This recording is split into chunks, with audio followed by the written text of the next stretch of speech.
There's a place in Egypt where shadows fall exactly the same way.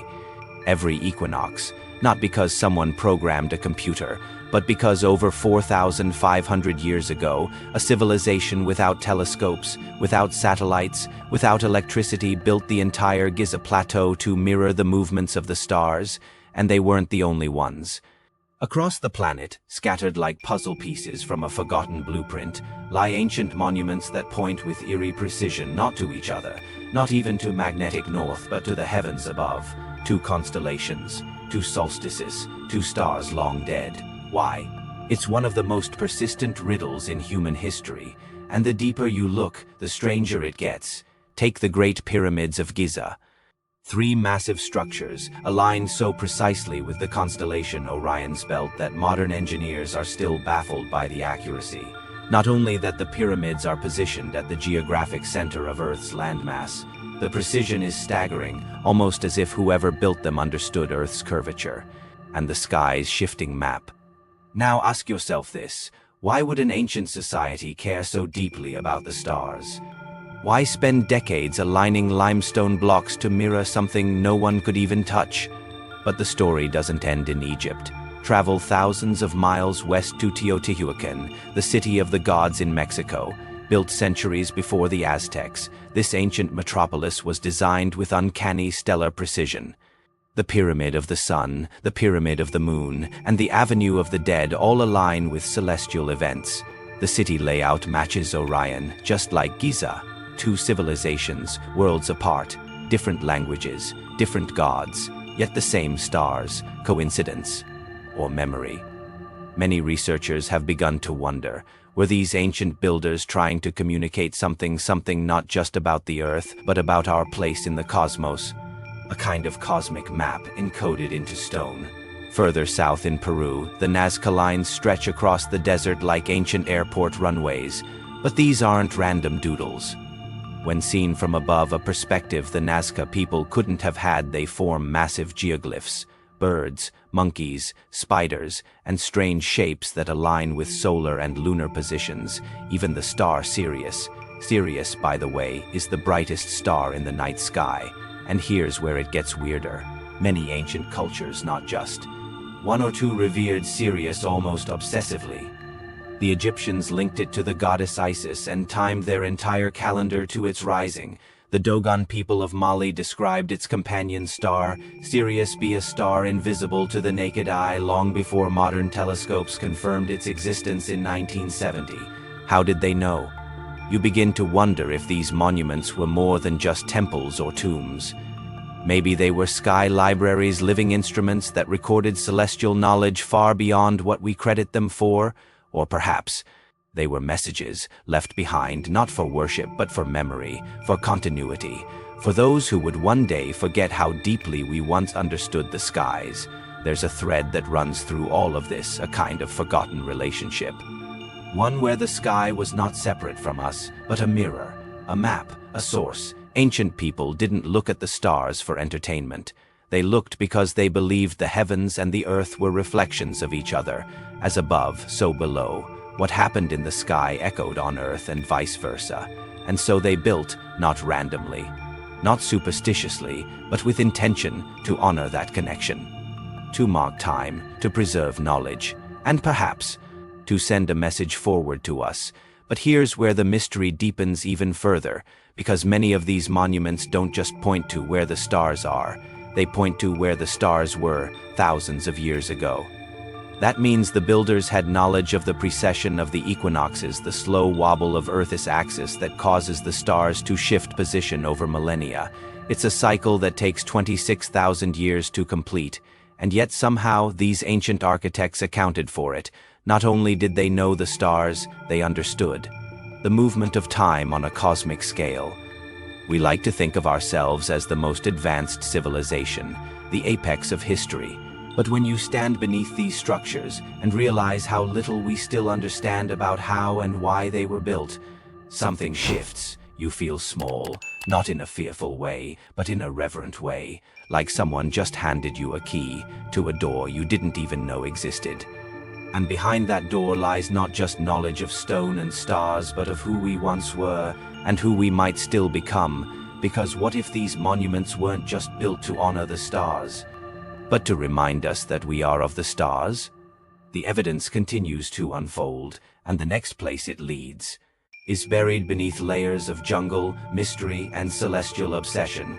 We're going to the temples of Angkor, where time, architecture, and the Milky Way intertwine in a way that defies logic. Let's keep going. Hidden beneath the thick jungles of Cambodia stands a temple so vast, so precise, and so star-obsessed. It makes modern architecture look primitive. This is Angkor Wat. On the surface, it appears to be just another ancient religious complex, carved stone, crumbling towers, lotus ponds. But look closer, and you'll see something astonishing. The entire temple is a three-dimensional star map. Researchers have found that Angkor Wat isn't just a line to the solstices. The layout mirrors the constellation Draco, an ancient symbol of cosmic guardianship. And when you compare the placement of Angkor's major temples across the land, they echo the path of the Milky Way itself. Think about that for a moment, an entire civilization carving the sky into stone, then laying it on the earth. And they weren't alone. On the other side of the world, buried beneath Turkish soil for nearly 12,000 years, stands Göbekli Tepe, a site so old it predates the invention of the wheel. Yet somehow, these ancient megaliths are astronomically aligned. Pillars mark solstices. Relief carvings correspond with star clusters. No one knows who built it or why, but one thing is clear: they were watching the sky. So now we have a pattern. Giza, Teotihuacan, Angkor, Göbekli Tepe. Cultures separated by oceans, time, and language, yet all gazed upward, and then shaped the earth accordingly. This is not random, and it's not just about beauty or worship. It's about memory, about anchoring something eternal into the impermanent. The stars shift, civilizations crumble, but stone endures. By carving the cosmos into the ground, our ancestors were preserving a cosmic record, one that outlives fire, flood, and forgetfulness. And that record keeps speaking if we're willing to listen. Now imagine this. What if these sites were not only mirrors of the sky, but part of a larger network? A kind of energetic grid that spans the planet? It sounds like fantasy until you begin mapping them. Giza, Easter Island, Machu Picchu, Mohenjo-Daro, Angkor Wat, and more, many of them fall along great circles on Earth, sometimes referred to as ley lines. These aren't just geographical coincidences. Some of these alignments stretch thousands of miles, yet still connect site to site with mathematical precision. And strangely, the monuments on these lines often share similar themes: star lore, gods descending from the heavens, serpent symbolism, astronomical calendars. Was there a lost understanding of Earth's energy? A science of resonance? Or even a blueprint left behind by something or someone we've forgotten? Some researchers believe these ancient sites acted like tuning forks, resonating with the frequencies of the Earth itself. Others speculate they were built to receive or transmit celestial information like antennas between dimensions.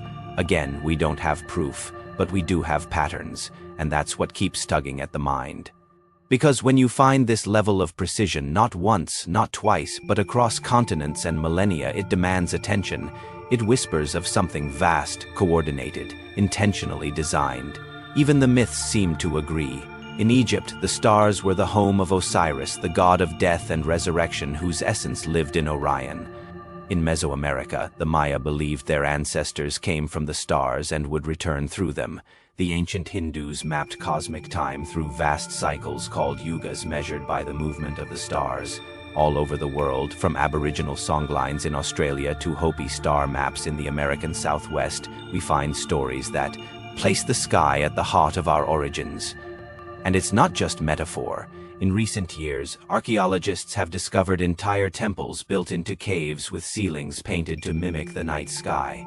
Some of these match celestial patterns that only existed thousands of years ago, almost as if the builders were trying to preserve a sky that was disappearing, a moment in cosmic time, frozen in stone. But here's the most haunting thought of all. What if the reason these monuments point to the stars isn't just symbolic? What if they were pointing to where we came from, or where we're meant to return?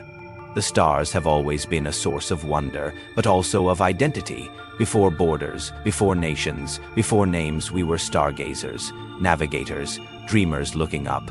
We built our calendars on them, planted our crops by them, told our children stories of heroes who lived among them, and we built monuments not to rule, but to remember that we are not just of this earth. We are written in the same language as the stars, and the deeper we look, the more it feels like something wanted us to remember that. In the final part of this journey, we'll explore the most recent discoveries, hidden chambers, lost alignments, and secrets encoded not just in stone, but in sound, frequency, and the very shape of space itself. Because the stars may not just be up there, they may be inside us too. Let's keep going. Sometimes what's hidden isn't buried beneath the ground, but locked in plain sight, waiting for eyes that know how to see. Take the Great Pyramid of Giza again. For centuries, we believed it had no inscriptions inside. No maps, no codes, no writing, just stone.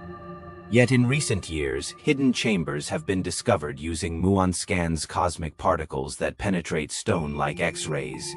These voids remain sealed, unopened, and unexplained. But here is the twist. Their placement matches points along the golden ratio, a mathematical pattern found in galaxies, seashells, and sunflowers.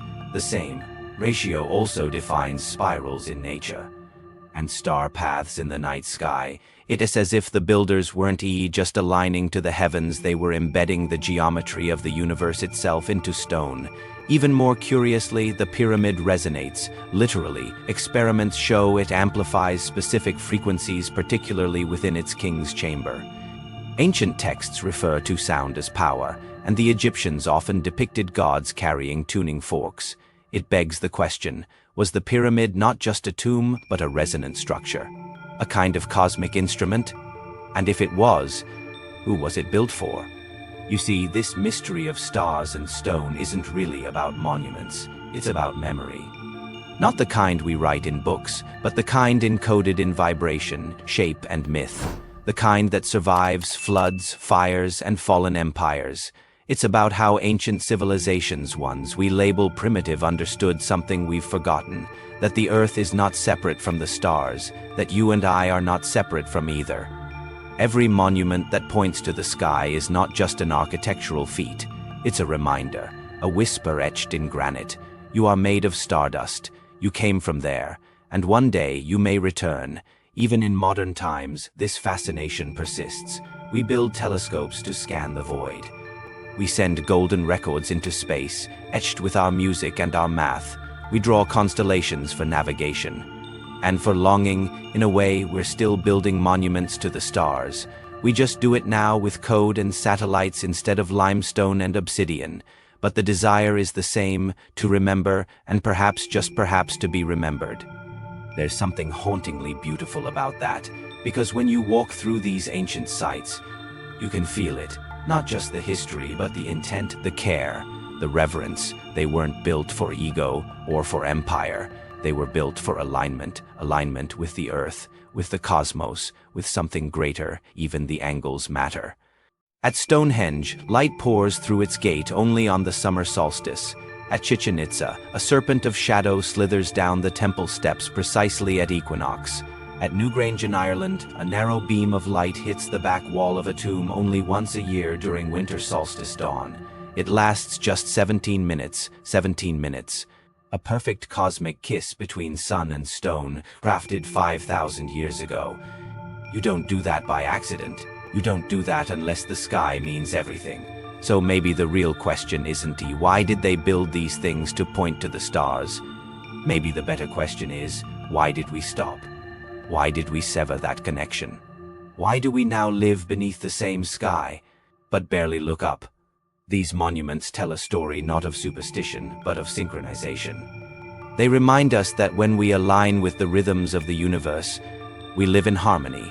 They remind us that knowledge isn't just written, it's felt, that wisdom isn't just taught, it's lived. And they remind us gently, firmly, that we are part of something immeasurably vast, not above us, not beyond us, but within us. So the next time you find yourself standing beneath the night sky, pause, look up, Remember that all the great builders, the sky watchers, the temple carvers, they were not just studying the stars. They were trying to become like them, steady, luminous, eternal, and maybe that's the message they left for us, carved into every aligned stone, every celestial angle, every temple that breathes with time. You are more than you remember. You are more than you were told. You are a star, learning how to rise. So tell me, which ancient site calls to you most? Which alignment, which star path stirs something deep in your bones? Share your thoughts in the comments. Let's wonder together. If you felt something stir tonight, leave a like and subscribe. There are more secrets buried in this world than there are stars in the sky, and we're just getting started.